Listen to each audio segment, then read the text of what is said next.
Welcome to the Heal With Us podcast with Euphoma and Ebony, where we pick up where we left off on the episode with my dad, the retired Sergeant Glen Warren of the U.S. Air Force. Our enemies know it. Our enemies know it. Yeah. So what advice would you give to somebody, Daddy, that's considering enlisting today? Like, if you could pitch. But if I was doing the pitches, because your uncle did this, right? He used to go around the country and talk on the radio on Saturdays for the Marines. For the Marines, okay. yeah. The Marine. So my thing is this: if you don't know, if you don't have a clue where you want to navigate to, okay, go in the military until you can get it together.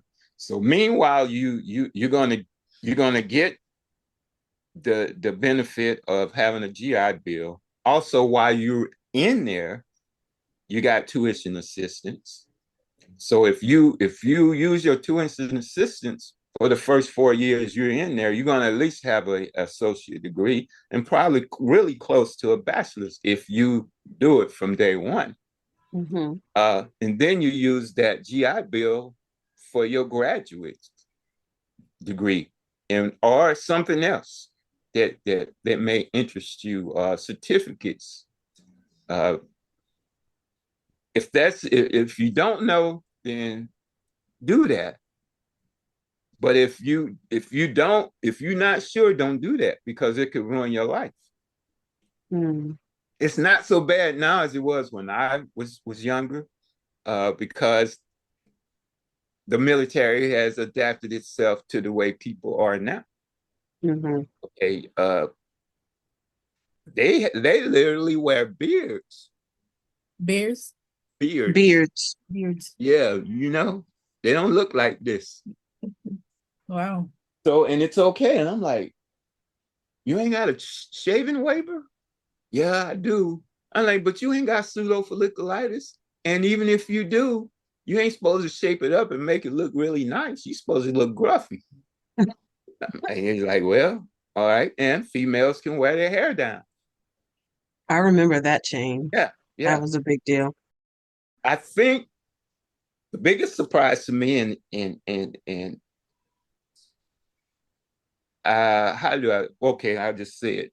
When I get to New Mexico, me and my friend Thread, everybody remembers Thread, we sitting in the break room, and this guy, a new guy had just came in for the military side, and he was leaving the room. He said, "Oh, I better hurry up. I gotta go pick up my husband." So we didn't hear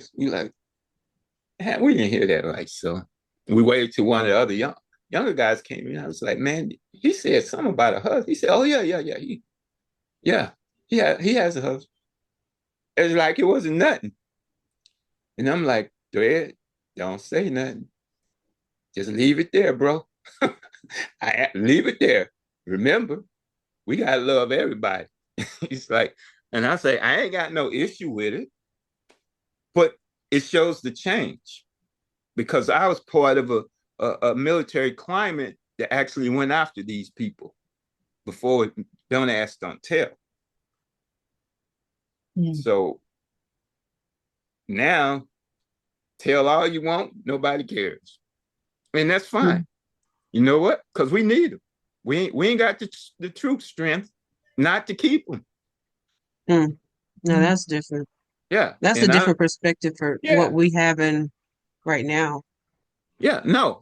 See, you what everybody has their idea of what power is. See, what people in the current climate think, oh, I'm powerful, I'm rich. No, you're not.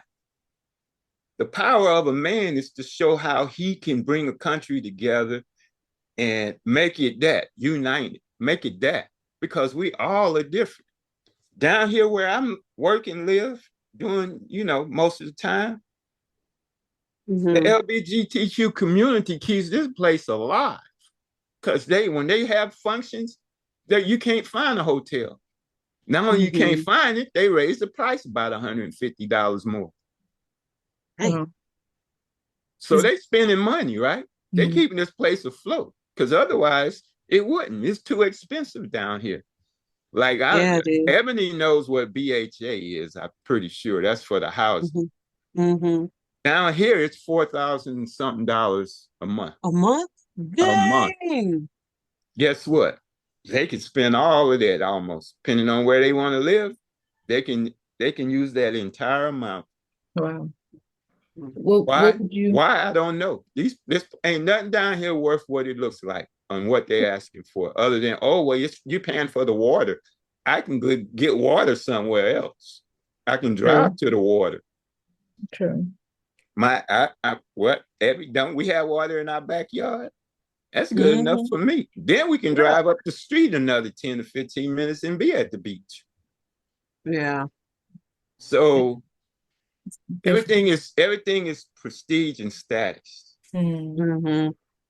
So and military, quite honestly, in my opinion, technology and the lack of not preparing your young people to understand that we need them to protect us.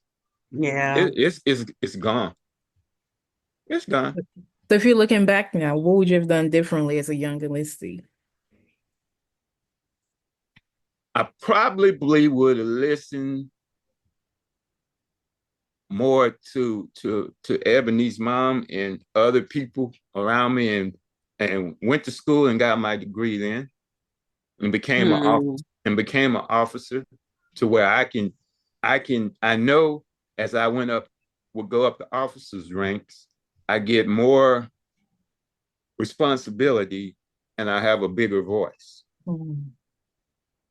Yeah. To implement. So can you explain that, Dad? So, because you went in as an enlistee, but people can go in as officers, right? Yeah. If you have a 4-year degree, doesn't matter what it is, you can apply for officer training school, and that's in most of your branch, all of your branches. I'm pretty sure Coast Guard is the same way. And become an officer, and then you find whatever job or rate that you want to do as an officer, and you do it, or you go through ROTC.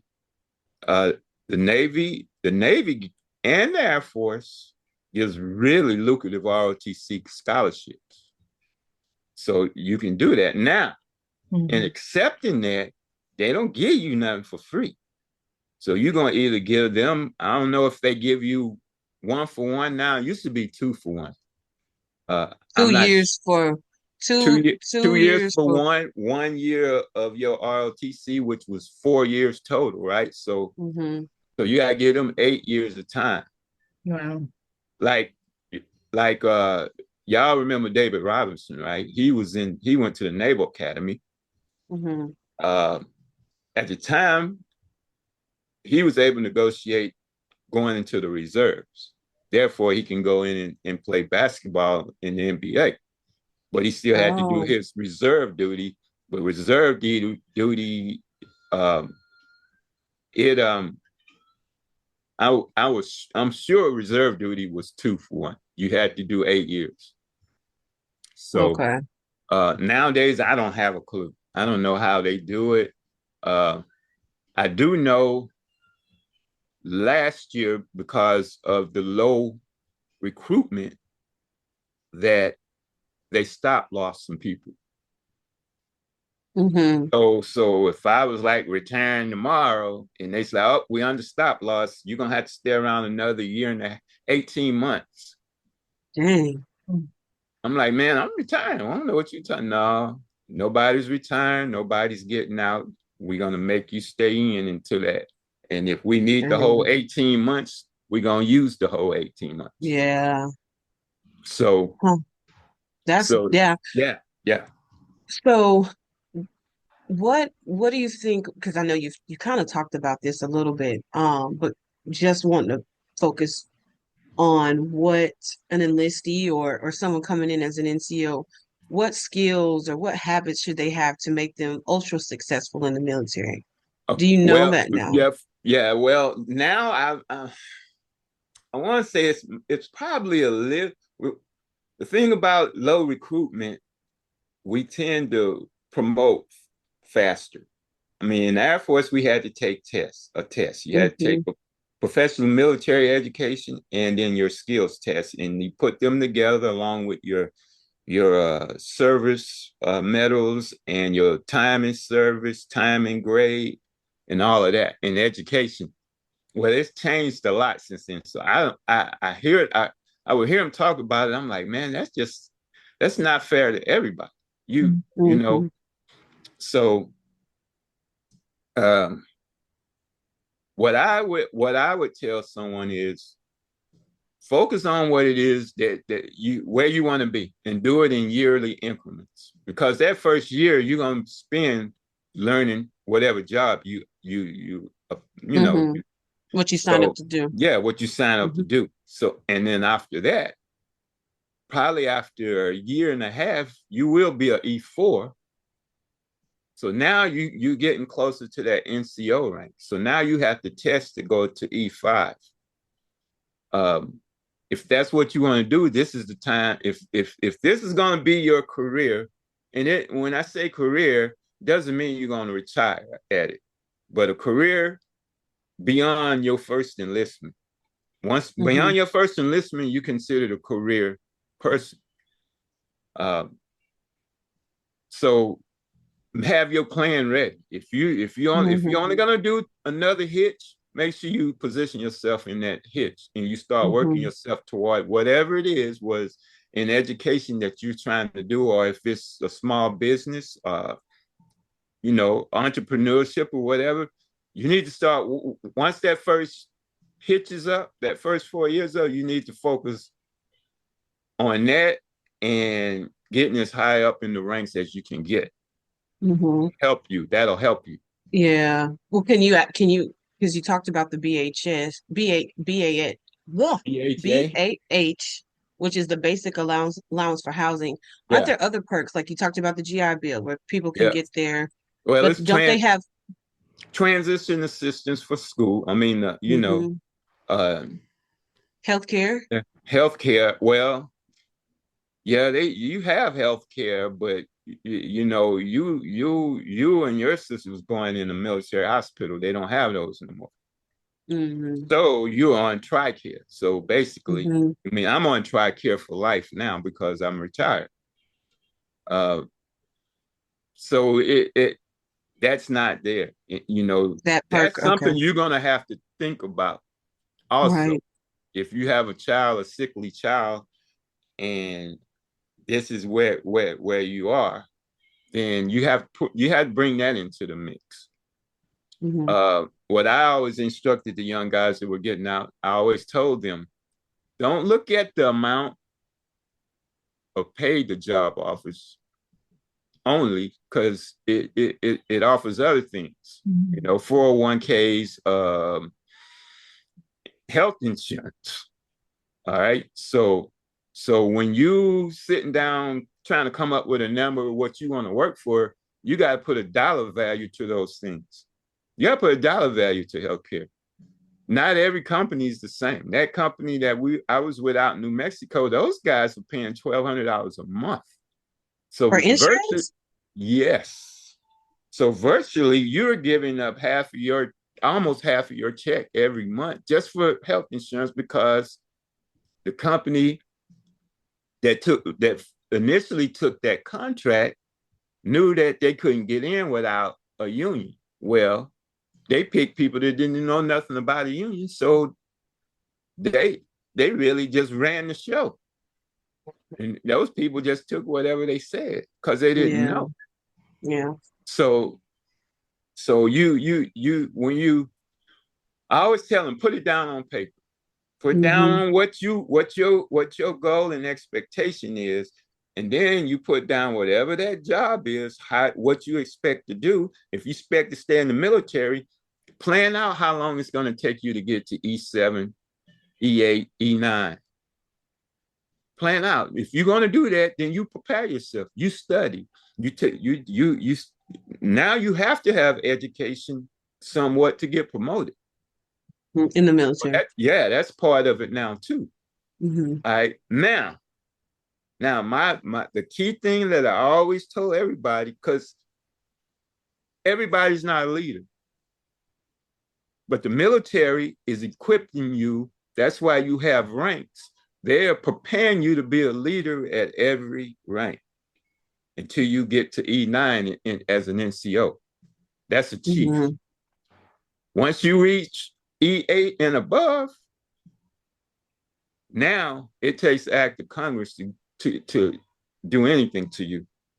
Can you explain the E thing, that because I Yeah, understand it because I'm where I yeah. am, but Now the like E, EFOMA may not know what that is. yeah, okay. From this quick and dirty. E means enlisted. Okay. E means enlisted. Okay, now you have I don't know if it's an EO now because they changed stuff, or OE, which means you were prior enlisted and now you are an officer. Mm-hmm. And then O's are officers from the get-go. You go from 01 to, I want to say 10. I think a 4-star is 10. So now, just like enlisted, you're usually guaranteed up to E4. Now when you go into the NCO realm, now you're testing for it and you're doing a lot of things. Officer ranks the same way. Once you get to an 04, which is a major, Mm-hmm. now there's a whole other things you got to do, like war college, other stuff. Comes with it. Yeah, it goes with it. But the one thing I loved about the military more than anything is they're preparing you for each step. Okay. It's Mm-hmm. there. It's there. And now if you don't grasp it and take advantage of it, that's on you. But it's there. There. It's there. Now, there's a difference between active duty guys, reserve guys, and guard guys. As a reservist, it has to be a slot open for you to get it in order to get promoted. So people ask me, oh, you did 30 years and you were just an E6? I was like, yeah, I was E6. Oh, I could have been an E7 if I wanted to or higher, but they told me, oh, you need to go over here. Now, every place they wanted to send me to get that stripe, I was fixing something. No, I'm not. I'm beyond that age to where I want to try to fix stuff. Why I got to leave where I'm at? Some of you other people did it. Mm-hmm. But you want some of us to leave and go do other jobs because you want us to fix an area because we could get it done. Mm-hmm. No, I told them flat out, no, I ain't doing that. No, that's all right. I'm good. No, that's a headache. That's a headache. And people resent you because there's people over there that wanted that stripe too. And they went outside and brought me in. So now you already got a wall built up. Mm-hmm. So it's it's more just like corporate America. Yeah. Yeah. It's more like corporate America because as an art, I wore civilian clothes Monday through Friday. I only put on the uniform that 1 week in a month. So Monday through Friday, I'm out there in shorts, especially in Fort Worth, it's hot. So I'm out there in shorts and all that other stuff. But the pilots are they wear their rank. They're in their uniforms. Mm-hmm. They doing it, and they're arts too, but they had to wear theirs. Mm-hmm. And we did. Wow. So How did you navigate through that though? Like the transition from military to civilian life?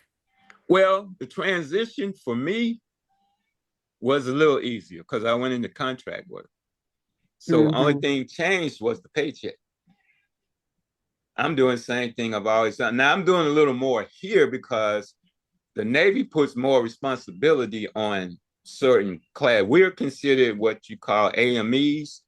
So we take care of the ejection seats and canopies. We take care of the environmental systems, the oxygen, cabin pressure on the airplanes, and all of that. So that's something I had to learn at 60-something years old to learn what does how to AME do it. stand for? It's an aircraft maintenance. The A is aircraft, the M is maintenance, and the E is environmental. Okay. So they do a lot, which as Air Force people, we're like, okay, we specialize. As an egress guy in the Air Force, that's all I'm gonna do. Because we're specialized. This is what we do. So I can, if a F-16 is broke and they tell me what it is, I could tell them from my desk what's wrong with it. Here, you got a wider, a broader, more thing that you have to do. And trust me, here I work more on all that other stuff than I do that ejection seat. Because, you know, it's either going to work or it's not. So, but the other stuff breaks down, and that's plane being a 50-year-old plane, it breaks down a lot, and they don't make those parts. They just refurbish them. Yeah.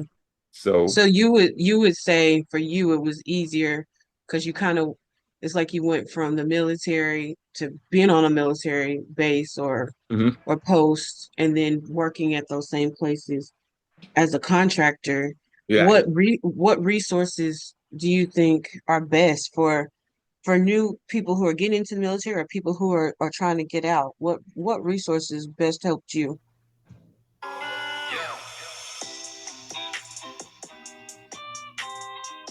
And that was part 3 of our military episode with Ebony's dad, Retired Sergeant Glen Warren. Check out the final part of this 3-part series where you found this one. For questions or comments, email us at healwithus@atlantatreatmentcenter.org.